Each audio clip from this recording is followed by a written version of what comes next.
राधा वल्लभ श्री हरिवंश, राधा वल्लभ श्री हरिवंश।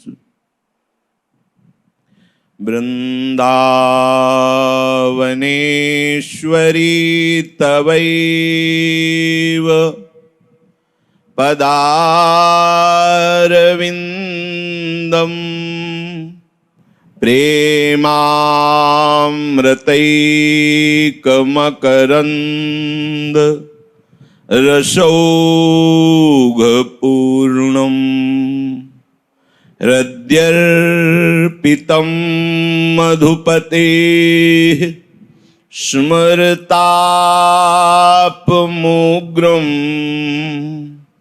निर्वापयत् परमशीतलमाश्रयामि। परमशीतलमाश्रयामि। राधा राधा राधा राधा राधा।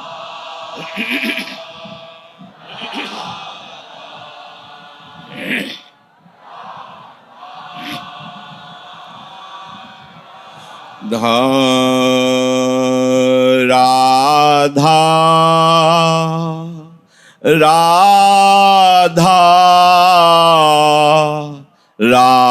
राधा राधा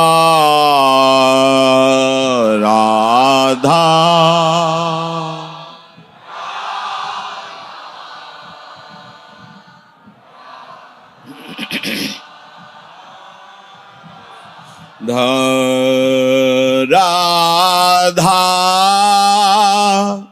राधा राधा राधा राधा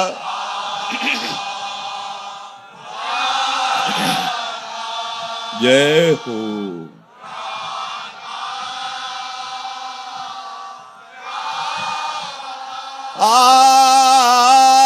राधा राधा राधा राधा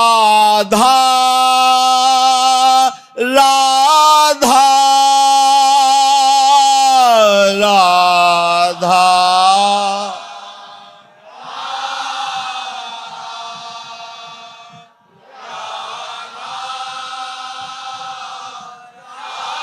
राधा राधा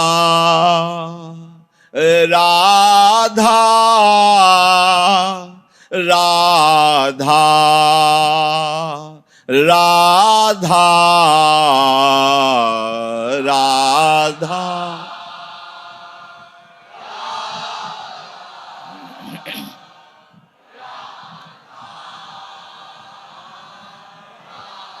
राधा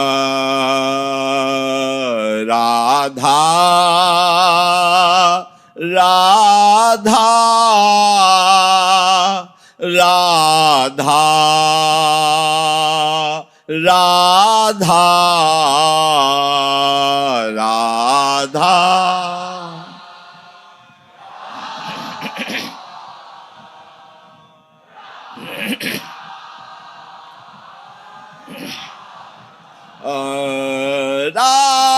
राधा राधा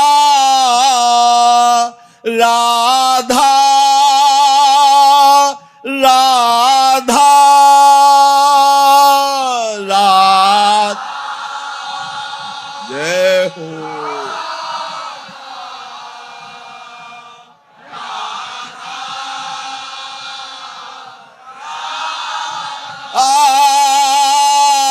राधा राधा राधा राधा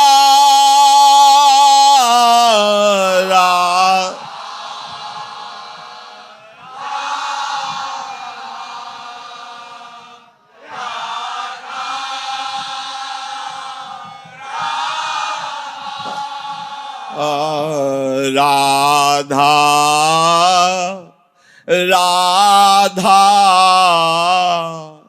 राधा राधा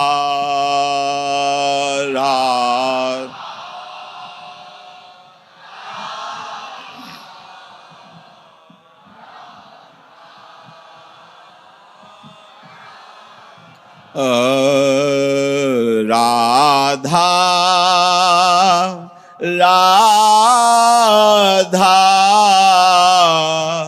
राधा राधा राधा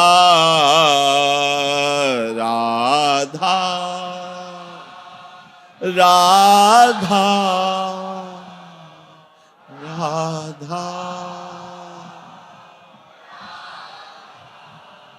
श्री राधा वल्लभ लाल की जय।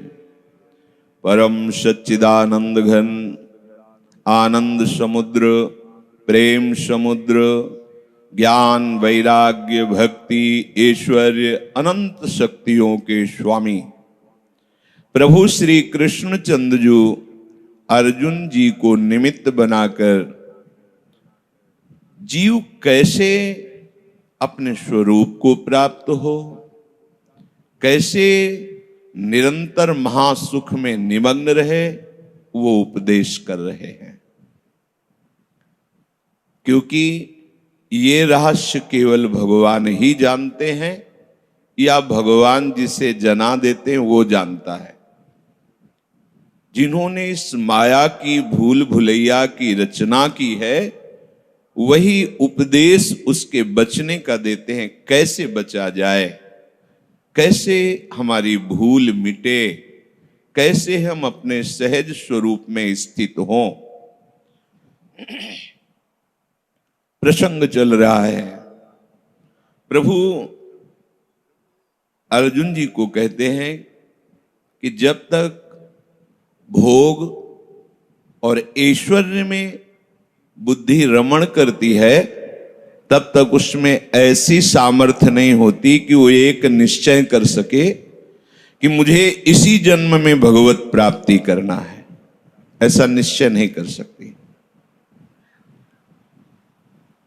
जो भी हम कर्म कर रहे हैं वो दुष्कृत या सुकृत, पाप या पुण्य, ये दो जालों में हमें बांधते चले जा रहे हैं। इनसे कैसे मुक्त होना है पीछे चर्चा हुई।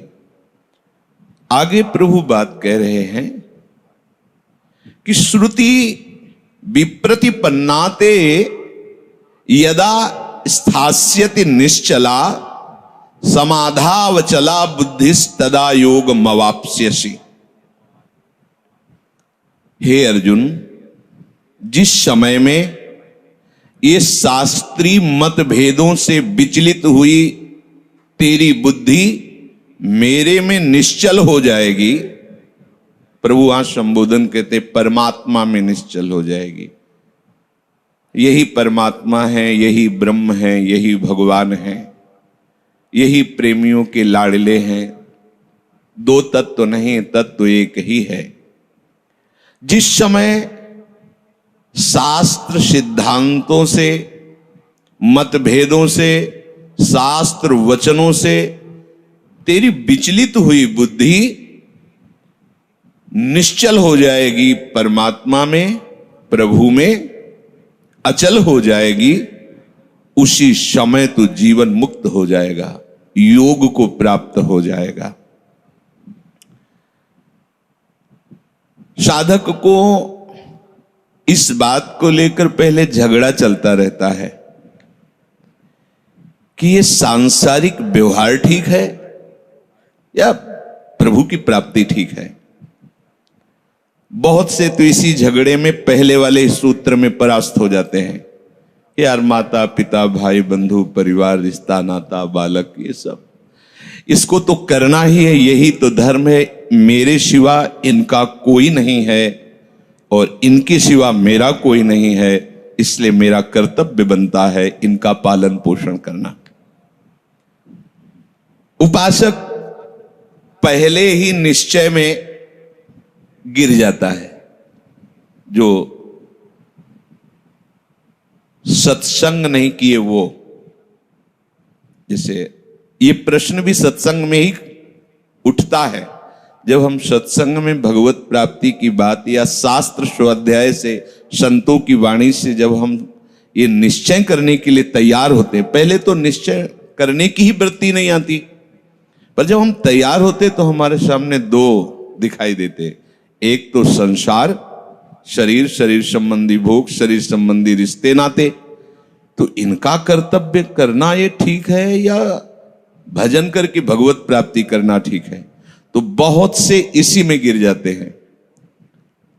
अपने को बहुत विद्वान समझते हैं, बड़े नजदीक हैं और हैं विद्वान, शास्त्र का ज्ञान है, पूरा ब्रह्मणत्व से चलते हैं अब भी, पर परमार्थ का ज्ञान नहीं है। शास्त्र का ज्ञान है, आपको उत्तर दे सकते हैं।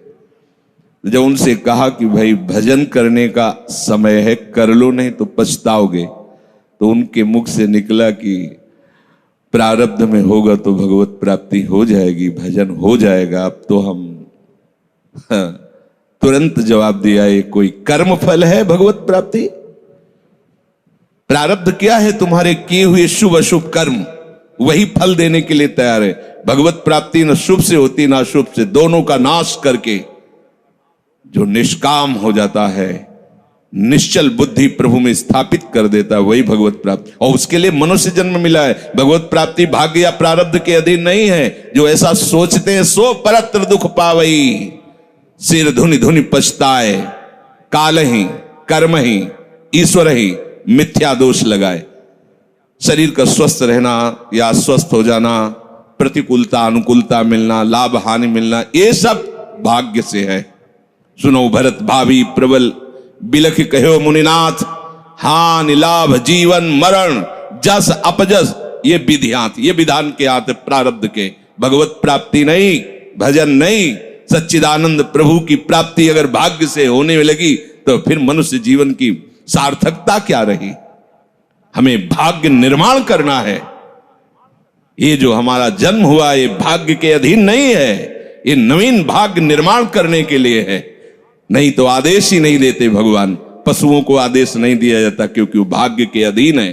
केवल मनुष्य शरीर को आदेश दिया गया है। किसी देवता को भी आदेश नहीं दिया गया कि आप ये करो ये ना करो, क्योंकि वो वही करेंगे जो उनके सुकृत है, उसके अनुसार बस भोग भोगेंगे। आगे कुछ नहीं कर सकते, नवीन कर्म नहीं कर सकते, न नारकी जी कर सकते हैं, न स्वर्ग के कर सकते हैं। सब अपने अपने परिणाम को केवल भोग रहे हैं। यहां परिणाम उपस्थित करने का अवसर है। आप जो चाहो अपना परिणाम कर सकते हो। आप चाहो नरक जाओ, चाहे स्वर्ग जाओ, चाहे नारायण बन जाओ, जो चाहो कर सकते हो। मनुष्य शरीर है तो ऐसा शास्त्र स्वाध्याय और पंडिताई ज्ञान किस काम का जो भगवत प्राप्ति प्रारब्ध पे छोड़ दे। तो कुछ जन हैं जो शास्त्र स्वाध्याय करके या संतों की वाणी सुनकर इस विचार में आते हैं कि मुझे क्या करना चाहिए, परिवार का पोषण या भगवत प्राप्ति। दो विभाग कर लिए इसलिए खतरा है, निर्णय नहीं कर सकता। और सही पूछो तो दो विभाग है नहीं, एक ही बात है। समझ जाओ तो वहीं वहीं भगवत प्राप्ति हो जाएगी। अब उसके विचार में आता है कि अभी तो ब्याह हुआ है, या अभी छोटे छोटे बच्चे हैं, या अभी बच्चों का ब्याह किया है, अभी नए हैं, क्या जाने संसार का। मेरी आवश्यकता है, नहीं तो संसार इनको परेशान कर देगा। और वो अपने अहम जनित कर्ता भाव से ऐसा बंध जाता है कि निर्णय ही नहीं कर पाता। समझो रे भाई लोगो, समझो रे दीवाना, अरे हिया नहीं रहना, करना अंत पयाना। श्री चरणदास जी कह रहे हैं। ए भाई समझो, जिस कर्तव्य को तुम विसार करके झूठे भाव को कर्तव्य मान रहे हो, अरे माया के दीवाने, अरे हिया नहीं रहना, करना अंत पयाना। यहां से जाना है, यहां से जाना है। ये भूल जाते हैं, माया की ऐसी भूल भुलैया है कि हमें शरीर में राग और शरीर संबंधियों के राग में सुख मिलने लगता है और लगता है कि मैं अविनाशी हूं। वैसे मैं तो अविनाशी ही है, पर विनाशी को लेकर मैं ये भूल कर बैठता है, और जिसको पकड़ा है वो सब विनाशी, सब विनाशी। गो गोचर जहां लग मन जाई, सो सब माया जानो भाई। दुनिया में लाखों का मेला जुड़ा, हंसा जब जब उड़ा तो अकेला उड़ा। समझो, ये माया की चाल है जो तुम्हें समझने नहीं दे रही। अरे हिया नहीं रहना, करना अंत पयाना। समझो रे भाई लोगो, समझो रे दीवाना। मोह कुटुंब के अवसर खोयो, हरि की सुधि बिसराई। दिन धंधे में रैन, भोग नींद में ऐसे आयु गंवाई। 8 पहर की 60 घड़ियां, सो तो बिरथा खोई। छिन एक हरि को नाम न लीन हो, तो कुशल कहां ते होई। बालक था जब खेलत डोला, तरुण भया मद माता। वृद्ध भय चिंता अति उपजी, अब दुख में कछु न सुहाता। भूला कहा चेत नर मूरख, काल खड़ो सर सांधे। विष को तीर खींच के मारे, आए अचानक बांधे। झूठे जग से नेह छोड़ करी, साचो हरि नाम उचारो। चरण दास सुखदेव कहत है, अपना भला विचारो। समझो रे भाई लोगो, समझो रे दीवाना। अरे हिया नहीं रहना, करना अंत पयाना। अरे भाई समझो, समझो अरे माया के दीवानों, यहां से हमें जाना है, जाना है। कुछ साथ नहीं ले जाना है, कोई साथ नहीं जाएगा। बस तुम फंस गए हो मोह दलदल में। ये कुटुंब का मोह ऐसा मोह है कि कैसे तुम्हें बताएं। याद ही नहीं आती कि मुझे जाना है, याद ही नहीं आता कि सब छूटना है। ये समझ में नहीं आता कि मैं आया किस लिए। बड़ी विचित्र भूल भुलैया है। मोह कुटुंब के अवसर खोयो। 2 बातें आती हैं, परिवार का पालन पोषण, ये धर्म पालन करूं, या हरि का भजन करके भगवत प्राप्ति करूं। तो बोले मोह कुटुंब के अवसर खोयो। अवसर मिला है तुमने, भलो पायो दांव रे। चूक ना अवसर प्यारे, भलो पायो दांव रे। बड़ा अच्छा अवसर मिला है भजन करने का, चूक गए तो फिर पछताना पड़ेगा। हरि की शुद्ध बिसराई। अब वो निर्णय करता है परिवार के पोषण का, क्योंकि मोह ममता है। पीछे का हर बार सत्संग में कहते हैं कि पीछे का रास्ता एकदम बंद हो जाना चाहिए, कि आगे कोई भयावह स्थिति आवे तो लौटने का रास्ता नहीं रहना चाहिए। उपासक को पीछे का मार्ग बंद कर देना चाहिए। पर होता क्या है, अपने लोग बहुत कमजोर हैं, तो कदम ऐसे रखते हैं पर पीछे वाला पुष्ट बनाए रखते हैं कि अगर इधर थोड़ी भी आंच लगी तो कदम पीछे करके सुरक्षित हो जाए। वो सुरक्षित नहीं है, वो सुरक्षित नहीं है, वो असुरक्षा है। परिवार का राग अन्य भरोसा, किसी देहधारी का भरोसा, किसी वस्तुओं, ये भरोसे लायक चीज है? अरे क्षण में बिगड़ जाने वाली चीज है। भरोसा तो हरि का है, भरोसा तो हरि गुरु चरण सेवा अनुसरो। ये भरोसा कभी तुम्हें विश्वासहीन नहीं होने देगा। ये भरोसा कभी धोखा नहीं, साधुते हो न कारज हानि, कभी तुम्हारा मंगल नहीं हो सकता। मोह कुटुंब के अवसर खोयो हरि की शुद्ध बिसराई। अब दिन तो बैल की तरह काम करने में व्यतीत हो रहा है और रात्रि नींद और भोग में समाप्त हो रही है। आठों पहर की 60 घड़ियां बेकार में इसने व्यतीत कर दी। एक क्षण भी शांति से बैठकर विचार नहीं किया कि मेरा जन्म किस लिए हुआ है, मैं क्या कर रहा हूं, और अपना कुशल चाहता है। एक छिन हरि को नाम लीन्हो, कुशल कहां ते हुई, तब लग कुशलन जीव को सपने हो मन विश्राम। स्वप्न में भी शांति नहीं मिल सकती जब तक भजन नहीं करोगे। बालक अवस्था तो खेल में चली गई, जवानी हुआ तो अहंकार मद छाया, मैं करता मैं भोगता इसमें चली गई। जब वृद्ध आया तो रोग और चिंताओं ने घेर लिया। अब इतना दुखी है कि वो सोच भी नहीं सकता कि मैं इनसे दूर होकर भजन कर लूं।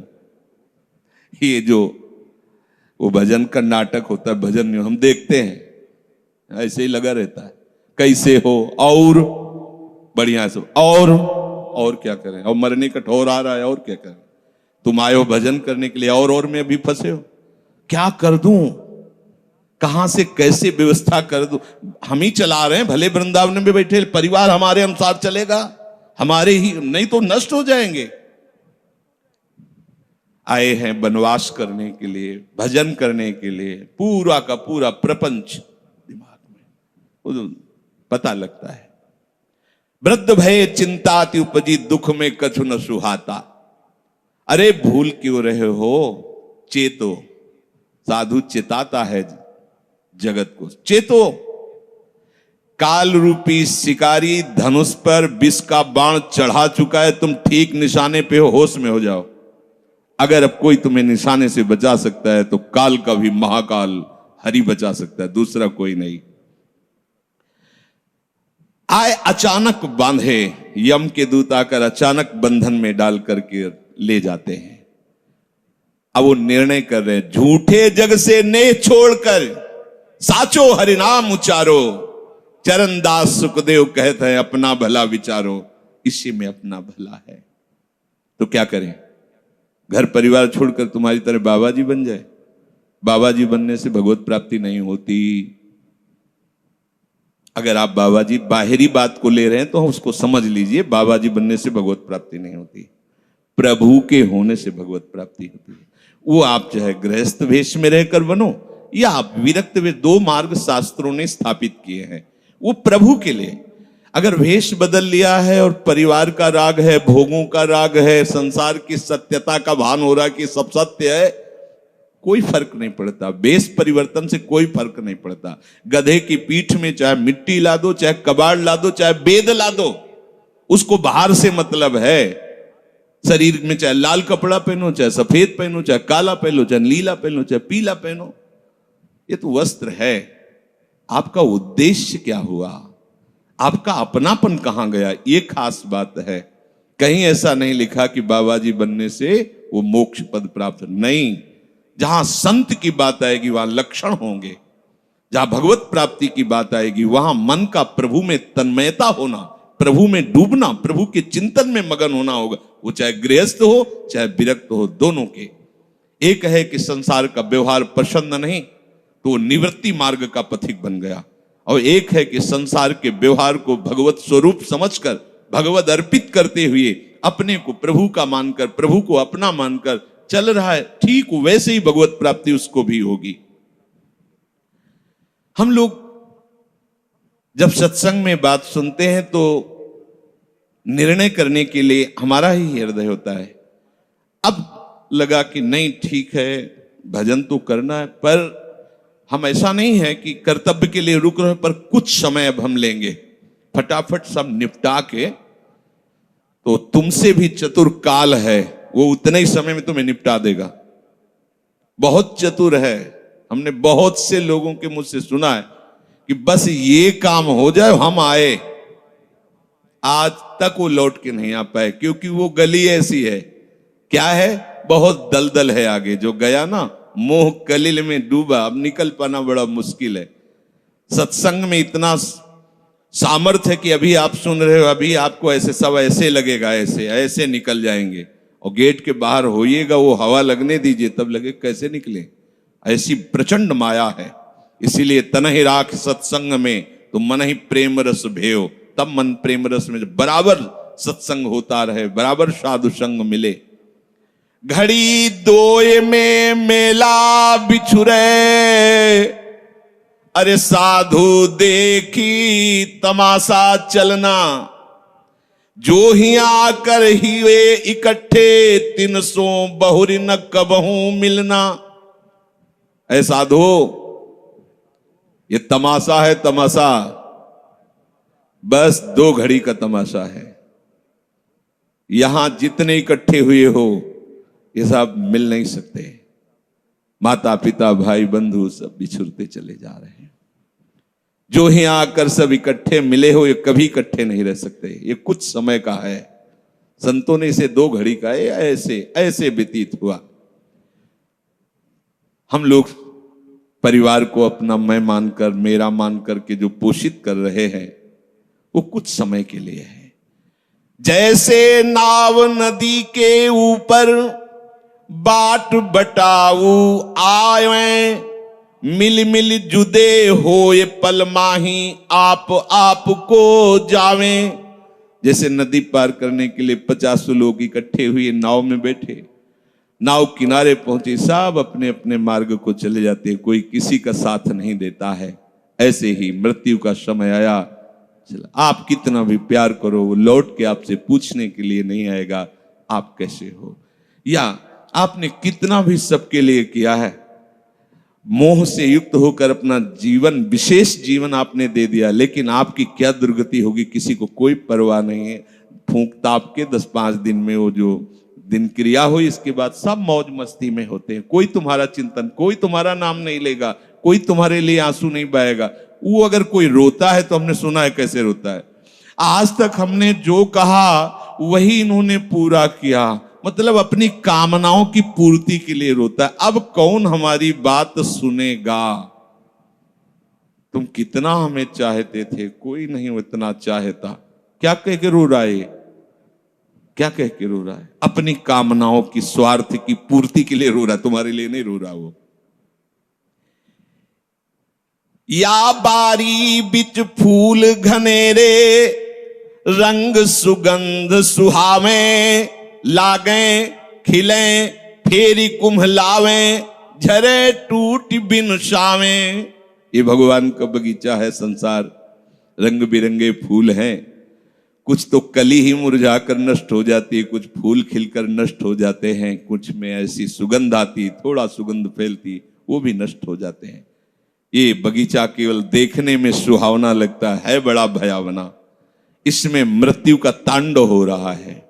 आप देखो, प्रतिपल मृत्यु भयावा, पर कैसी माया है। सामने वाला पतिंगा जला, फिर भी वो जाके उसी में जलता है। ऐसे फूंक के आ रहे हैं एक को, और उनको ये वैराग्य नहीं हो रहा कि मेरे शरीर की भी यही दशा होनी, मुझे कुछ कर लेना चाहिए। ऐसी कुछ कर लेना चाहिए जिससे हम कालातीत अवस्था को प्राप्त हो जाए। क्यों नहीं कर पाता। दारा सुत संपत्ति को सुख, ज्यों मोती ओस बिलावे, ह्या ही मिले और ह्या ही नासे, ता क्यों पछतावे। अरे भाई, ये पुत्र और परिवार का मिलन और ये सुख ऐसा है जैसे पत्ते में ओस की बूंद, कितने सेकंड में ढल जाएगी कुछ पता नहीं। ऐसे ही ये है।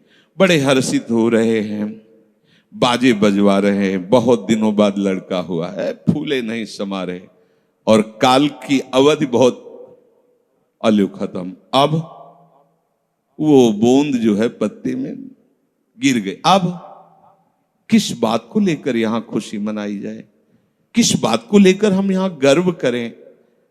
बहुत सावधानी की जरूरत है। जो यहां मिला वो यहीं छूट जाएगा। आप जब जाओगे तो आपके साथ हरि भजन वो किया नहीं, आपके साथ ही हरि उनको माना नहीं, क्या करो?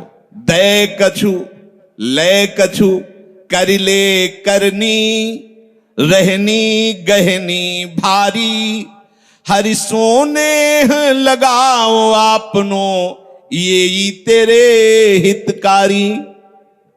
कुछ दे दे, क्या? सबको सुख देने की भावना, सब में प्रभु की भावना, जो भी तुम्हारे पास मन वचन कर्म से प्राप्त हुआ है वो सबको सुख देने के लिए है, सब में प्रभु है। ये बात समझ में नहीं आएगी, सबको क्यों सुख दें? क्योंकि सुख मिलना है। आप सिद्धांत समझो, आप सबके सुखों को खींच करके उनको दुख देकर सुखी होना चाहते हो, तो वो दुख लौटकर बड़ा भारी रूप रख करके आपको भोगना पड़ेगा। आप दूसरे को सुख दिए तो सुख लौट के बड़ा भारी सुख आपको देगा। ये सिद्धांत समझो ना, पर समझ ठीक है नहीं। तो हम दूसरे को दुख दे करके अपने को सुखी मानना चाहते हैं, तो वो दुख बहुत बड़ा रूप रख के आता है और हम दुखी हो जाते हैं। नहीं, आज तक तो सब लोग सुख के लिए ही कर रहे हो, तो सुखी हो जाना चाहिए। मतलब गलत है, कहीं ना कहीं सिद्धांत गलत है। सत्संगति को लाभ बड़ो है, साधु भक्त समझावे, चरण दास ही राम सुमिर ले, गुरु सुख देव बतावे। चरणदास जी कह रहे तुम्हारा परम हितकारी हरि है, उसी से नेह लगा लो, सदगुरु के वचनों पर विश्वास करो, प्रभु के नाम का निरंतर रटन करो। अब ये बात हमारी समझ में आई सत्संग के द्वारा कि हमारे जीवन के जो दो उद्देश्य बन रहे थे कि एक तो क्या करें, परिवार का पोषण करें या हरि भजन करें। तो दो भाव जो बने थे उनको तो मिटा दो, दो है ही नहीं। घर गृहस्थी में जो है बिल्कुल उसे बंधनकारक मत समझो, प्रभु का सब कुछ मानकर नाम सुमिरन करते हुए जो सेवा करो। अरे बड़ा आनंद आता है। आपको लगता है कि बैठकर भजन होता है, बिल्कुल ये मन की चाल है, नहीं होता। मन को भजन में नहीं लगाओगे तो चाहे पड़े रहो चाहे बैठे रहो, भजन नहीं होने वाला। और अगर भजन में लगाओगे तो फावड़ा चलाते हुए भजन होगा। जब नाम का अभ्यास करना था तो नई अवस्था थी, तो गुरुजन हर समय सेवा में लगाए रहते थे। बड़ी बड़ी पत्थर की शिलियां आश्रम में थी, उठा उठा कर उनको जमा कर खोद के बराबर करना, तुलसी का बगीचा लगाना, गेंदे का बगीचा लगाना, और वृक्षों को हैंड पैप से भर भर के पानी 100 बाल्टी खूब सींचना खूब, और उसमें भी नाम स्मरण करना। और जो पूर्व सदगुरुदेव भगवान थे बड़े ही बाहरी कठोर नियम वाले, और उस समय नाम का अभ्यास उसी समय करवाया गुरुदेव भगवान ने। ऐसे नाम पूरे में सोने लगाना, पर गुरुदेव भगवान की कृपा से समझ में आया। तो हमें लगता है कि कोई भी काम करते हुए भजन हो सकता है, कोई भी। अरे जब युद्ध हो सकता है तो और क्या बात है। अब बोलो आपका निर्णय कि मैं परमार्थ में जाऊं या व्यवहार ठीक करूं। हम कह रहे हैं वो व्यवहार ही परमार्थ बना लो ना, भागने की जरूरत कहाँ है। और जब आपकी अरुचि बढ़ेगी, वैराग्य बढ़ेगा, तो तुम्हें कोई रोक नहीं पाएगा। वो तो स्थिति आएगी, और अगर इस स्थिति के लिए बिना तुम भागोगे तो यहां के वही प्रपंच करोगे, यहां भी वही प्रपंच करोगे, भजन नहीं होगा। तो पहले तो साधक को इस बात को लेकर संदेह होता है कि संसार का व्यवहार करना कर्तव्य है या भजन करके भगवत प्राप्ति करना कर्तव्य। अब उसका सत्संग के द्वारा निर्णय होता है, चाहे शास्त्र का चाहे संतों का, कि नहीं नहीं मुझे तो इस जन्म में भगवत प्राप्ति करनी है। संसार के इन सब कार्यों को तो बहुत जन्मों में किया है, अब इस जन्म में भगवत प्राप्ति करनी है। ऐसा निर्णय सत्संग से होता है। जब ऐसा निर्णय हुआ तो भोग उसे कड़वे लगने लगे। ये शरीर का विलास, इंद्रियों का विलास उसको एक दुखद लगने, कैसे छोड़ूं, कैसे हटूं।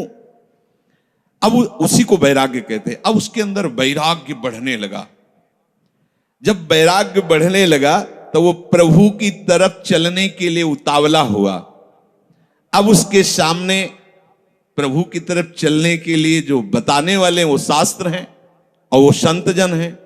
अब इतने संत जन हैं कि उनकी सबकी अलग अलग साधना है, अलग अलग उपासना है। इतने शास्त्र हैं कि उनकी अलग अलग धाराएं हैं, और बिना इसके कल्याण नहीं होगा। सब कोई कहता है हमारा मार्ग ठीक है, सब सिद्धांत कहते हैं इससे भगवत प्राप्ति, इससे भगवत प्राप्ति, इससे ऐसा, इससे। वो साधक फंस जाता है कि चलूं तो किस में चलूं। उसके सामने साध्य और साधन विषयक तरह तरह के भेद साधकों के द्वारा, संतों के द्वारा, भक्तों के द्वारा डाले जाते हैं सामने। फिर शास्त्र को पढ़ता तो बहुत सी बातें शास्त्र में निकलती हैं, अब वो बेचारा परेशान हो जाता है कि अब मैं क्या करूं। संसार का तो सत्संग के द्वारा समझ लिया कि ये ठीक नहीं, मुझे भगवत प्राप्ति, पर कैसे भगवत प्राप्ति करूं। अब इसका निर्णय करना उस नवीन साधक के लिए बहुत कठिन होता है। परंतु भगवत कृपा का वो जिसने आश्रय ले लिया वो यहां टिकता नहीं है इस संशय में। परमार्थ भगवत कृपा से पुष्ट होता है। सबसे पहले प्रभु हरि को गुरु बनाना चाहिए, वही सबके गुरु हैं।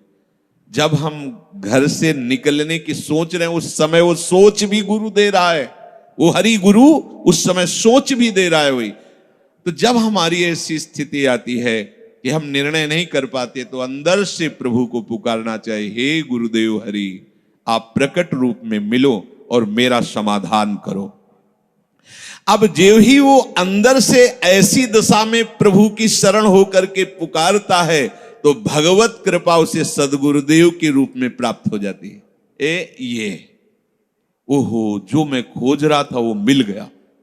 वो अंदर से भगवान उसको वहां पहुंचा देते हैं, वो बात सुनवा देते हैं, वो संयोग बैठाल देते हैं, जिससे उसके सारे संशय नष्ट हो जाते हैं। अब वो संपूर्ण शास्त्र और संपूर्ण संतों के मत को प्रणाम करके अपने गुरुदेव की आज्ञा पर चलने लगता है। अलग अलग वर्णन है संप्रदायों के सिद्धांत, अलग अलग शास्त्रों की युक्तियां वर्णन है। हम कितनी युक्तियां कितनी चलेंगे तो एक युक्ति में ही। तो इतनी बात समझ लेना है कि हम प्रभु के अंश हैं, इसमें किसी भी संप्रदाय का कोई कटाक्ष नहीं। जीव प्रभु का अंश है, इसमें किसी भी संप्रदाय की कोई टिप्पणी नहीं है ना, ठीक है। दूसरी बात, संसार भगवान की माया है, सब संप्रदाय है ना, तो इस माया को त्यागना है। बात समझ में आ गई। तीसरी बात है भगवत प्राप्ति करनी है। ये तीन बातें किसी भी संप्रदाय में कहीं भी कोई काट नहीं इनकी। हम प्रभु के अंश हैं, ये संसार माया के द्वारा रचित है। संसार का, संसार के भोगों का त्याग करने वाला ही भगवत प्राप्ति की योग्य होता है। भगवत प्राप्ति करना हर संप्रदाय का लक्ष्य है, चाहे वो उपासना कुछ भी हो। संसार का त्यागना हर संप्रदाय का लक्ष्य है। कोई भी आप शास्त्र, सिद्धांत या संप्रदाय देखिए, संसार के भोगों का, संसार की आसक्ति का त्याग, और हम प्रभु के हैं, ये सिद्ध बात है। किसी भी संप्रदाय में हो, जीव भगवान का अंश है, ये निश्चित बात है।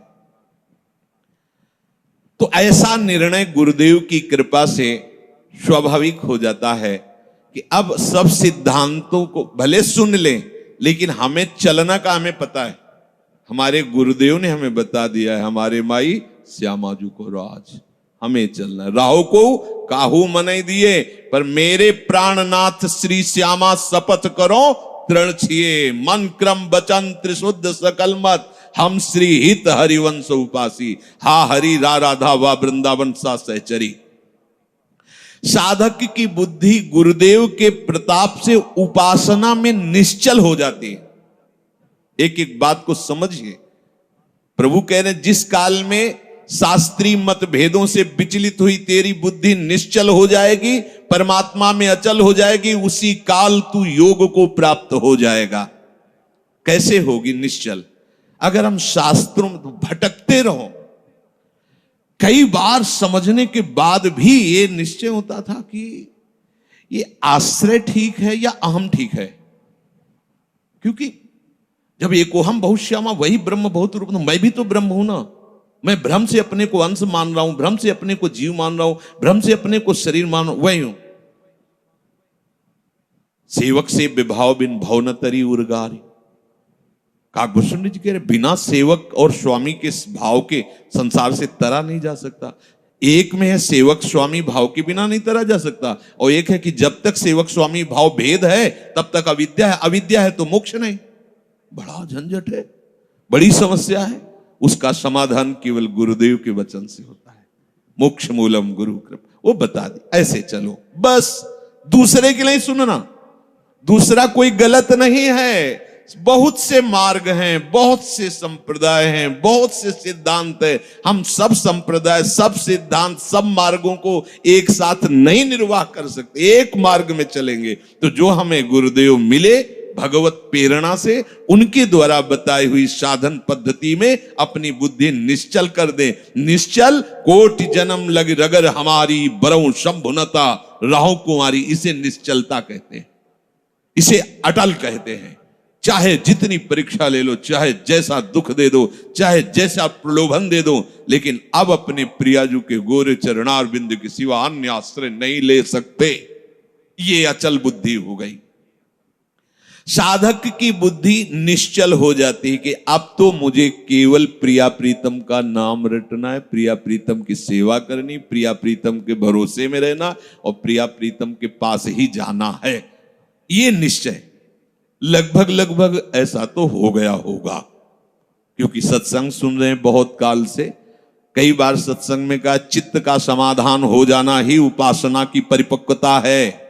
यदि आपसे कोई प्रश्न करे कि आपका उपासना का स्वरूप क्या है, तो श्री राधाजुग चरण निवास, बस आगे कुछ है ही नहीं। हमारा केवल उपास्य तत्व प्रेम, प्रेम का मूर्तिमान स्वरूप लाडली लाडली के गोरे चरणारविंद, बस। भजन साधन ये सब उनकी कृपा से हो रहा है। हमारा लक्ष्य केवल लाडली, भरोसा केवल लाडली, अपनापन केवल लाडली। अभी जीत गए, अभी जीत गए।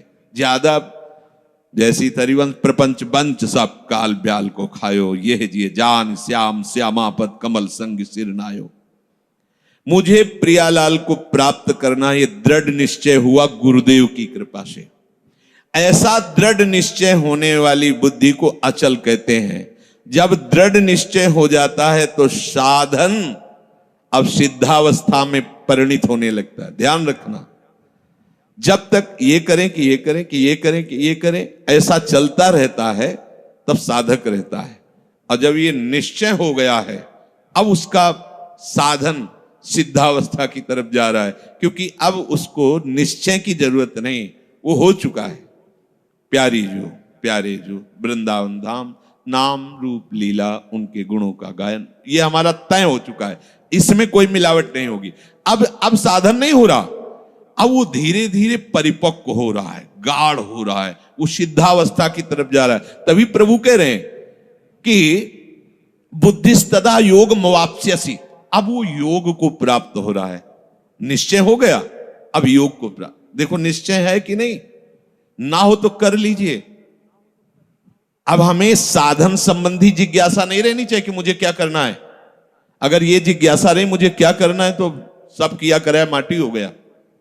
मुझे क्या करना है, प्रियाजू कहूं, प्रियाजू के लिए श्वासें, प्रियाजू के लिए शक्ति है, उन्हीं के द्वारा दी, उन्हीं की, चाहे गृहस्थी में हूं चाहे विरक्ति में हूं, प्रियाजू कहूं, प्रियाजू के लिए चेष्टा करो। प्रियाजू ही हमारी मालिक है, हमारे जीवन का पूरा अधिकार प्रियाजू को है। अब वो दुख दें सुख दें, लाभ है हानि है, दुर्गति है, नरक है स्वर्ग है, इसकी मुझे कोई परवाह नहीं। इतना तो निश्चय हो जाना चाहिए। और इतना निश्चय हो जाए तो भगवान से भी कृपालु हमारी लाडली जी हैं। भगवान को बहुत करुणा समुद्र कहा गया है भी, लेकिन उस करुणा समुद्र का गाढ़ रूप श्री लाडली जी महाराज हैं। अरे इनके भरोसे हो जाने पर अलबेली सरकार है, कहीं आज तक पर जल्दी कोई भरोसा इधर का पा नहीं पाता, क्योंकि एकांतिक महल है। और जिसे भरोसा मिल गया वो निहाल हो गया, निहाल हो गया। अब उसे प्रियाजू के साथ नित्य संयोग का अनुभव होने लगेगा। ध्यान दीजिए, बुद्धि का निश्चय, उपासना का परिपक्व अवस्था की तरफ पदार्पण हो रहा है। अब उसे प्रतिपल लग रहा है कि प्रियाजू हमारे साथ है। लग नहीं रहा है, छिन छिन बिहरत संग, सेवक जी कह रहे छिन छिन बिहरत संग, छिन छिन निरखत प्रेम भरी, और छिन जस कहत अभंग, ये जो कृपा हरिवंश की। निश्चय में जितनी कमी होती है भगवत प्राप्ति में उतनी ही देरी होती है। निश्चय में जितनी कमी होती है भगवत प्राप्ति में उतनी देरी होती है। क्रिया से भगवत प्राप्ति नहीं है, निश्चय से भगवत प्राप्ति है। निश्चय गुरु कृपा से होता है, गुरु वचनों से होता है, सत्संग से होता है। जब बुद्धि अपने आराध्य देव में निश्चल हो जाती है तो उससे नित्य योग का अनुभव होने लगता है। संसार से संबंध विच्छेद करने के लिए बुद्धि को निश्चल होना ही चाहिए। अगर निश्चल, तभी हम कई बार कहते हैं माता पिता का भरोसा रखेंगे तो आप हमारे आराध्य देव और गुरुदेव के वचनों पर चल ही नहीं सकते। भोगेश्वर प्रसक्ता नाम तया प्रहत चेतसाम व्यवसायत्मिका बुद्धि समाधो न विधीयते, नाटक हो जाएगा। अगर ऐसा होता तो रघुनाथ दास गोस्वामी जी जगन्नाथ जी में अखंड भंडारा शुरू कर देते। हलवाई भेजे थे, रुपए भेजे थे, दोनों पिता जो भाई थे बड़े अरबपति खरबपति उस समय थे, मजूमदार पदवी उनको प्राप्त थी, पूरा राजा महाराजाओं जैसा नहीं। जगन्नाथ जी के सिंहपौर पर खड़े होकर भीख मांगकर खाते और वो सब त्याग दिया। ये है परमार्थ का स्वरूप। ऐसा संसार से संबंध विच्छेद करने के लिए तैयारी करनी ही है। ये शरीर और शरीर के संबंधी भोग और शरीर संबंधी रिश्ते नातेदार, यही संसार है। इससे अंदर से संबंध विच्छेद किए बिना कोई न भक्त हो सकता है, न महात्मा हो सकता है, न भगवत प्राप्ति कर सकता है। जो प्रभु से बिछुड़ा हुआ बहुत जन्मों से है और संसार से अपनापन किए हुए है, अब बिना ये अपनापन संसार से हटाए प्रभु से योग हो ही नहीं सकता। चाहे जिससे आशीर्वाद मांग लो, चाहे जिससे आप जाकर के कहो कि हमें हाथ रख दो। लोग ऐसे बावरे हाथ पैर रखने से कुछ होता है क्या? कुछ नहीं होता। बड़े बड़े सिद्ध महापुरुषों के दर्शन हुए जो ब्रह्माकार वृत्ति में, उनके जब वचन सुने तो केवल साधन पक्ष की बात की है।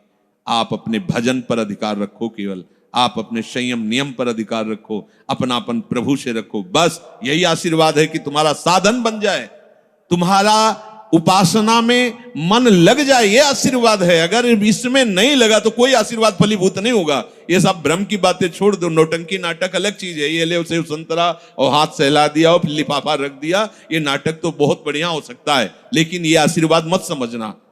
तुम्हारी भजन में रुचि हो जाए, तुम्हारी विषयों में अरुचि होकर संयम नियम पूर्वक प्रभु आराधना में मन लगने लगे, ये संत का आशीर्वाद फलीभूत हो गया। जो आपने शरीर और शरीर के संबंधियों पदार्थों में अपनापन कर लिया, ये भूल त्यागे बिना तुम्हारा योग हो ही नहीं सकता। कितनी बढ़िया बात, बड़ी अमृतमयी बात है। और जब आप संसार से वियोग करोगे तो प्रभु से योग स्वाभाविक हो जाएगा, करना नहीं पड़ेगा, क्योंकि वो हमारे हैं। संसार से योग करना पड़ता है, योग होता भी नहीं है। कहां अपने हाथ में कुछ लग रहा है क्या? प्रतिपल आयु नष्ट होती चली जा रही, प्रतिपल जो वस्तु पदार्थ सब दूर होता चला जा रहा है, आप उसे पकड़े हुए केवल हो। और इनको छोड़िए तो प्रभु से योग करना नहीं पड़ेगा। हमारा योग है वही जागृत हो जाएगा, स्वाभाविक जागृत हो जाएगा। हमारी बुद्धि प्रभु में निश्चल हो जाएगी। अब प्रश्न बनता है कि जिसकी प्रभु में बुद्धि निश्चल हो जाती है उसके क्या लक्षण होते हैं? अर्जुन जी कह रहे, स्थित प्रज्ञस्य का भाषा समाधिस्थस्य केशव स्थित धी किम प्रभासेत किमासीत ब्रजेत किम। जिसकी बुद्धि प्रभु में स्थिर हो जाती है, अचल हो जाती है, निश्चल हो जाती है, उसके क्या लक्षण होते हैं? अर्जुन ने पूछा। वो स्थिर बुद्धि वाला कैसे बोलता है, कैसे बैठता है, कैसे चलता है और कैसे व्यवहार करता है? बहुत सुंदर विषय है। जिसकी बुद्धि प्रभु में स्थित हो गई है, अर्जुन जी प्रश्न कर रहे हैं कि वो कैसे लक्षण होते हैं तो समझा जाए कि इसकी बुद्धि स्थित है। वो कैसे बोलता है, उसकी वाणी से कैसे पहचान किया जाए कि जो बोल रहा है ये स्थिर बुद्धि वाला है या जो बोल रहा है वो चलायमान बुद्धि वाला है? अभी परमात्मा में इसकी निश्चयात्मिका बुद्धि नहीं हुई है। वो बैठता कैसे है, वो व्यवहार कैसे करता है, वो चलता कैसे है? अर्जुन जी ने ऐसा प्रश्न किया। तो प्रभु उत्तर दे रहे हैं कि प्रजहाति यदा कामान, बहुत अमृत में वचन है, प्रजहाति यदा कामान सर्वान् पार्थ मनोगतान् आत्मन्येवात्मन तुष्टः स्थित प्रज्ञस्तदोच्यते। आहा, जो स्थित प्रज्ञ बुद्धि, स्थित अचल, जिसकी बुद्धि अपने आराध्य देव में अचल हो गई है, किसकी? जिसकी संपूर्ण कामनाएं भली भांति शांत हो गई है। आहा, सर्वान कामान, संपूर्ण कामनाएं प्रजहाति, भली भांति शांत हो गई, अब कुछ नहीं चाहिए। वो अपने आप से अपने आप में संतुष्ट रहता है। इसके दो भाव हैं कि वो अपने आत्मस्वरूप में नित्य आनंद में डूबा रहता है। भक्ति में वो अपने आप से अपने आप में आनंदित। अपने आप कौन है? हमारे प्रभु है। किसी क्रिया से नहीं, किसी पदार्थ से नहीं, बाहरी किसी सपोर्ट से नहीं, इसीलिए अपने आप से, आत्मन्य वात्मना तुष्टा, अपने आप से। प्रियाजू को सबसे ज्यादा प्रसन्नता और सुख पहुंचाने वाली बात है आपको अपने आप को दे देना है। यही सबसे बड़ी सेवा है। हम लोग बचा के अपने को रखते हैं और पदार्थ आदि देना चाहते हैं। हम महीना तुम्हें दे सकते हैं, हम रुपए क्या भोग सामग्री दे, लेकिन हम, हमारे लड़के, हमारा परिवार, हमारी ये, हमारी हम, ये सब मायाकृत है वस्तु, जो जहां जैसा ठीक है आप अपने आप को दे दो। ऐसा नहीं हो पाता। आप अपने आप को बचा के रखते हैं, अपना अस्तित्व बना रखते हैं, रंग नहीं आएगा। मैं ये मन आदत सो मई बुद्धिम निवेश है, मेरे में मन बुद्धि को अर्पित कर दो। फिर जब आता है कि कैसे करें, फिर वो साधन पद्धति प्रारंभ कर दी जाती है। नहीं तो सही पूछो तो इसमें साधन का कोई योग नहीं होता। आप समझ नहीं पाते, इसलिए साधन का योग कि करो, धीरे धीरे आपकी जो पूर्वाभ्यास हो मिटे, तब ये बात सीधे प्रियाजू की प्राप्ति के लिए आप पर्याप्त हैं। निश्चय कर लो श्यामाजू की सेवा। अब जैसी दिनचर्या है उस पर थोड़ी दृष्टि डाल लो कि श्यामाजू के विरुद्ध आचरण ना होने पाए। मस्त रहो, भरोसे पे मस्त रहो। देखो सारे सद्गुण दैवी संपदा आपके अंदर आ जाएगी। सारे शरीर को स्वीकार करके भोगों में सुख है ऐसा माना तो सारी आसुरी प्रवृत्ति आ गई है। मानने मात्र से आपने केवल माना कि मैं विरक्त हूं तो बहुत से अंकुश अपने आप लग गए। विरक्त हूं, जहां आपकी मान्यता होती वैसा रंग चढ़ने लगता है। मैं प्रियाजू का हूं, प्रियाजू मेरी हैं, ऐसी मान्यता से सारे भागवतिक सद्गुण आ जाएंगे जो महात्मा में होते हैं, जो रसिकों में होते हैं, जो भगवत प्रेमियों में होते हैं। अब ये बात समझ में नहीं आती, इसलिए फिर लगाया जाता है आप ऐसा करो, इनको त्यागो, उनको, छोटे छोटे छोटे छोटे सब करते हुए जब यहां आता है, अगर वो अपने आप को नहीं दिया, ये सब कर रहा है तो उसका फल होगा प्रियाजू नहीं मिलेंगी। अपने आप को कर तो अभी से समझ लो, अभी से आपको प्रियाजू मिलेंगे, अपने आप को समर्पित। पर समर्पित का कोई अस्तित्व नहीं होता। जैसे रूपलाल हित हाथ बिकानी, निधि पाई मन मानी। अब ये समझ पाओ तो समझ पाओ, नहीं तो फिर साधन में लगो। धीरे धीरे जब साधन में लगते जाओगे तो अभी क्या है, इतनी बहिर्मुखता है कि फिर क्रियाओं को, फिर क्रिया जिनसे होती है उन करणों को जब हम धीरे धीरे उधर मोड़ने लगते हैं, तो चूंकि इन्हीं के पीछे हम चल रहे थे, यद्यपि उल्टा है ये बात, इन्हीं के पीछे चल रहे थे, इसलिए धीरे धीरे लगने लगता है मैं प्रियाजू का हूं। ये बहुत लंबा सफर है। अगर आप स्वीकार कर ले मैं प्रियाजू को, तो आपके करण और आपकी चेष्टाएं सब अभी इसी क्षण से प्रियाजू को समर्पित होने लगेंगी। वो समझ नहीं आती, क्योंकि बहुत समय से अपनापन शरीर और शरीर संबंधी भोगों और शरीर संबंधी रिश्ते नातों में, इसलिए कहने का होता है अरे नहीं अब तो हमारे माता पिता आप ही हो, आप तो। और जब अवसर आता है तो माता पिता के पास होते हैं, एक भी बात गुरु की नहीं माननी, एक भी बात शास्त्र की नहीं, ये कहने सुनने से कोई बात नहीं बनती, स्वीकृति से होता है।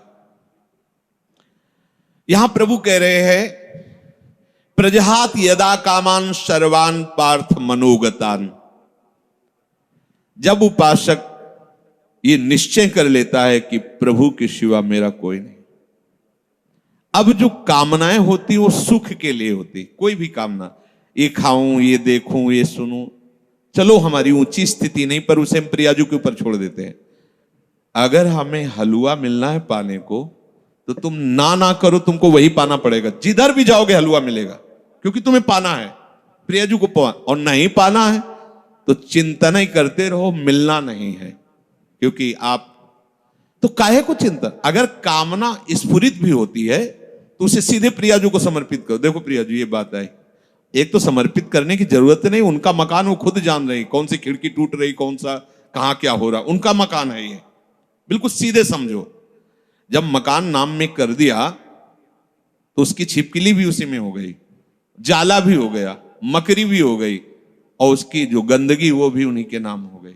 आप समझो, बिल्कुल समझो, मकान नाम हो गया ना, जैसे कहते सब पूरा हो गया, उसमें अच्छा बुरा जो भी था सब नाम, ऐसे ही जीवन प्रभु के हवाले कर दिया। अब आप निश्चिंत। एक सूत्र नारद जी ने लिखा है कि जो उपासक ऐसा समर्पित हो जाता है, उसके काम क्रोध लोभ मोह मद मत्सर ये भी समर्पित हो जाते हैं, ये सब भगवत स्वरूप हो जाते हैं। ये विरोध तभी करते हैं जब हम भगवत विमुख है, देहाभिमानी, इसलिए जलाते हैं, हमें भ्रष्ट करते हैं। और जिस समय आप भगवत तो ये सब भगवत स्वरूप हो जाते हैं, ये सब प्रभु को समर्पित हो जाते हैं। जिस समय उपासक मन में आई हुई संपूर्ण कामनाओं को भली भांति त्याग देता है, अब ये थोड़ा समझना होगा यार, रुक के। हमारे अंदर जो सुख भोग की लालसा यही कामना पैदा करती है। हम कहते हैं ठीक है तुम्हें कोई ज्ञान नहीं, पर एक पर विश्वास कर लिया, जैसे मान लो आप यहां अधीन हो गए राधा केली कुंज में स्वामी जी के, तो अब तुम्हें इच्छा करने की क्या जरूरत है कि हमको ये भोजन में मिले, क्योंकि तुम थोड़ी, अब तो जो श्री जी का भोग लगेगा वो आपको मिलेगा। तो अगर आपके अंदर आता भी है अज्ञान के कारण, यद्यपि आपको जरूरत नहीं किसी भी भोग की, आप बहुत सुख स्वरूप हैं, किसी भी भोग से आपको सुख नहीं मिला है, न मिलेगा और न है, आप इतने सुख सिंधु हैं कि बिल्कुल ये समझ लो तटस्थ हैं। जैसे प्रभु सुख राशि ऐसे आप भी सुख राशि, ईश्वरंश जीव अविनाशी चेतन अमल सहज सुख राशि। पर अपने स्वरूप का बोध न होने के कारण शरीर भाव से आपके अंदर जो कामनाएं, तो जब शरीर समर्पित कर दिया तो कामनाएं भी समर्पित हो गई। अब आपको चाहिए कि धैर्य पूर्वक ये देखो कि हमारे अंदर जो कामनाएं हो रही हैं वो विषय सेवन के लिए हो रही हैं। अब मेरा अधिकार नहीं है क्योंकि श्री जी को समर्पित है। अगर ये होना होगा तो अब हमको इसके विषय में नहीं सोचना है, अब वो हमारे योगक्षेम का वहन करेंगे, अब हमें चिंता नहीं करनी। इस भाव से कामनाओं के जो आप जलन में जलते उसको त्यागो, क्योंकि बिना कामना त्यागे आगे बात नहीं बनी। कामना करते, क्यों कामना करते हो? सच्ची मानिए, जैसे बिना कामना के तुम्हें दुख भोगना पड़ता है, ऐसे बिना कामना के सुख भोगना पड़ेगा। अच्छा, ये तो कर्म की बात कही, लेकिन हम कर्म के आश्रय में थोड़ी, प्रियाजू के आश्रय। अब जिससे आपका मंगल होगा वही वस्तु व्यक्ति स्थान आपके संयोग में आने देंगी, नहीं आने देंगी। आप बेपरवाह हो जाओ, एकदम ऐसे हो जाओ, हम तो बहुत नीच है, हम तो कामी हैं, हम तो ये हैं वो, तो नामे क्या किया है तुमने? गुरु के सन्मुख होकर के रजिस्ट्री किसकी की थी? किसकी रजिस्ट्री की थी? धोखा क्यों? प्रभु से धोखा क्यों? तनुवांग मनोभीर, शरीर मन वाणी लिखित, हे गुरुदेव। ये शरणागति का मतलब क्या होता है? हे गुरुदेव, जैसे जज के सामने नहीं कि हम अपनी संपत्ति इनको ट्रांसफर करते हैं, तो हे गुरुदेव आपने जो परिचय बताया प्रिया प्रीतम का, आपने जो नाम दिया, आपने जो मंत्र दिया, आप तन मन वाणी सब आराध्य देव के चरणों में समर्पित है। अब बोलो आपका बोलने का क्या अधिकार? आप पूरे के पूरे अहम में रहते हो, लिखा पढ़ी भी कर देते हो, कैसे होगा? मान लो ये जमीन किसी ने लिख गई श्री जी के नाम, और वाकई यहां सत्संग नहीं होगा, कैसे तुम ऐसा कैसे बोल सकते हो? ऐसे ही होता है। आप कहते हो कि तनुवांग मनोभीर मलय सोहम तविवाश्रित, और फिर इसके बाद अहंकार का खेल दिखाते हो, तो दिव्य शक्तियां जो आपको धक्का मार के बाहर निकल, झूठा कहीं का नहीं। तो भगवत प्राप्ति हो गई है, किसी साधन से नहीं, श्री जी के नाम में कर दिया। श्री जी के नाम में कर दो ना, अंदर की बात है, किसी को बाहर थोड़ी बताने की बात। अब आप अभी निश्चिंत हो गए, जब पवाएंगे पालेंगे, जब सुलाएंगे सो जाएंगे, जब जगाएंगे जग गए, जब जो सेवा करवा रहे हो सेवा हो रहे नहीं हो रहा, तो हमारी भगवत प्राप्ति है। क्योंकि हम जितने बूढ़े शरीर वाले हो चाहे जवान शरीर वाले हो, क्रियापरायण हो चाहे निष्क्रिय हो, हम अपने आप को श्री जी के हवाले कर दिया है। कामी है, क्रोधी है, लोभी है, मलिन है, जैसे भी है, जैसे पूरा का पूरा मकान आपके नाम। अब बेपरवाह हो जाओ, पर करते नहीं हो इसीलिए बेपरवाह नहीं हो। अगर कर दो तो अभी नाच पड़ोगे, बाजी जीत, तभी तो बलिहारी गुरु चरणों की होती है, ऐसे थोड़ी बलिहारी। इतना बड़ा समस्या ऐसे मिटा दिया, बलिहारी बलिहारी बलिहारी हृदय में बार नाम सुकृत धन अपनी जीवन अति हित मान देत वरदान। ये हमें बहुत बड़ी वस्तु मिल गई। अब जब समस्त कामनाओं का त्याग करके एकमात्र निश्चल बुद्धि प्रभु में होती है, तो उसे कहा जाता है स्थित प्रज्ञ। ऐसा समझ लो जैसे भुना हुआ चना, भुने हुए चने को कहीं भी कितने भी गीली मिट्टी में खाद डाल के आप कभी अंकुरण नहीं हो सकता। ऐसे जो स्थित प्रज्ञ होता है, कोई भी भोग वासना उसके हृदय में हलचल नहीं पैदा कर सकती, वो निरपेक्ष होकर भोगता है। प्रसाद अच्छे से अच्छा या प्रतिकूल या अनुकूल, जैसी भी परिस्थिति वो बाहरी है। जैसे आप क्या पाके कैसे हो, आपको अपने को क्या परेशानी, ऐसे ही इसका प्रारब्ध है, या इसको प्रभु ने निश्चय किया है कि हलवा पाना, पा लिया। उसको कोई उसमें हर्ष नहीं होता, आज हलवा नहीं, नमक रोटी मिल गई, या ऐसे ही कुछ रूखा सूखा, कोई शोक नहीं उसके लिए, कोई यार 10 दिन से तो ऐसे ही चल रहा है, अब कुछ ऐसा मिलना चाहिए, कुछ वैसे, कोई हलचल। क्यों? क्योंकि वो भोगता नहीं, वो शरीर नहीं है, प्रियाजू को अर्पित जैसा जो कुछ। अब ये थोड़ा समझना चाहिए, कब समझोगे, कब इस पे चलोगे। स्थित प्रज्ञ वही है, उसी की बुद्धि प्रभु में निश्चल मानी जाती है, जो सर्व कामनाओं का त्यागी होता है। कोई खास बात नहीं है, और इतनी बड़ी बात है कि जन्म जन्म रगड़ करते रहो फिर भी इससे नहीं निकल पाओगे। और इतनी हल्की सी बात है, कनेक्शन कटा पूरा सब खत्म, से ले चलो पूरा सब खत्म। अहंकार केवल श्री जी के चरणों में, अपनापन श्री जी के चरणों में कर लो, ये सब ठीक हो जाए। सब बिगड़ा रहे तो भी, भवन किसने खरीदा है? ये भवन किसका है? खंडहर पड़ा है, टूटा है, जाला है, कोई शोभा नहीं, बैठने लायक नहीं है, बढ़िया है, लेकिन खरीदा किसने? बोले अमुक। अरे बोले 2 मिनट में सब ठीक कर देगा। उसके लिए क्या है ये? बस आज वो अपिचेत सुदुराचारो भजते माम मनन्य भाग साधुरेव समन्तव्य सम्यक व्यवसिता। ऐसा खरीदा किसने है? प्रभु के वचन है, गीता जी में आगे आएगा। अपिचेत सुदुराचारो, सुमन सांगोपांग दुराचार करने वाला वर्तमान में, लेकिन उसने निश्चय कर लिया कि अब मेरा केवल भगवान ही उद्धार कर सकते हैं, मैं बहुत नीच और पापी हूं, केवल भगवान ही। भगवान करे साधु मानो, बोले कैसे माने साधु, ये तो खंडहर पड़ा है, हर जगह से बेकार है। बोले हम बनवा देंगे, हम बनवा देंगे। अच्छा, उनके बनवाने में ईंट गारा की जरूरत नहीं, दृष्टि में बदल जाएगा। मैं बनाऊंगा साधु से, करो सत्य ते साधु सम, ठेका ले लिया, अब बात बन गई। बिल्कुल सहज सरल बात तुम्हें बता रहे हैं। भगवत प्राप्ति करने के लिए अपने आप को जैसे हो वैसे के वैसे प्रभु के चरणों में लिखित दे दो। कहां से लिखित? हृदय से। अब आपका प्रश्न उत्तर नहीं बनता है, आप अंदर से शांति से बैठकर, ब्रह्म मुहूर्त का समय है, मेरे बनाए ना बनेगी कोटि कल्प लो। हे प्रिया, आप तो जान रही है, हमारी दशा देख रही। बस मैं जैसा हूं, जैसा मेरा तन है, जैसा मेरा मन है, जैसी मेरी चेष्टा है, जैसा मेरा स्वभाव है, मैं पूरा का पूरा अपने आप को आपके चरणों में समर्पित करता हूं। ठीक है, अब अगर बिल्डिंग की खिड़की तोड़ी जाती है, नई खिड़की लगानी, तो तुम्हें परेशानी क्या है? समझ रहे हो? यहां ऑपरेशन होना है, यहां परेशानी है, ये रोग है, ये इन्फेक्शन है। अब आपका प्रश्न कैसे बनता है? अगर आप कह रहे हो कि प्रियाजू तो सर्व सामर्थ्यशाली, हमारा ये ठीक हो जाना चाहिए, ए धोखेबाज, तुम्हारा क्या ठीक हो जाना चाहिए? तुमने तो नाम कर दिया था प्रियाजू के। आप सोचो कितने हम लोग बेईमान, प्रभु से बेईमानी करते हैं। उन्हीं की वस्तु है, अपनी मान ली। इस भूल मिटाने का परिणाम होगा परमानंद। भूल जो तुमने कर ली, वैसे तो दंड मिलना चाहिए। प्रभु की वस्तु पर अपना अधिकार, अपना स्वामित्व कर रहे हैं, चलो, पर भूल मिटा दी तो उसका परिणाम होगा परमानंद। अब आपका प्रश्न नहीं बनता। अभी तक तो 10 वर्ष हो गए, दृश्य नहीं बदला, कोई चमत्कार नहीं, कोई सिद्धि नहीं, वो वही मन में जलन। हमें भैया क्या मतलब, हमने तो नामे कर दिया है।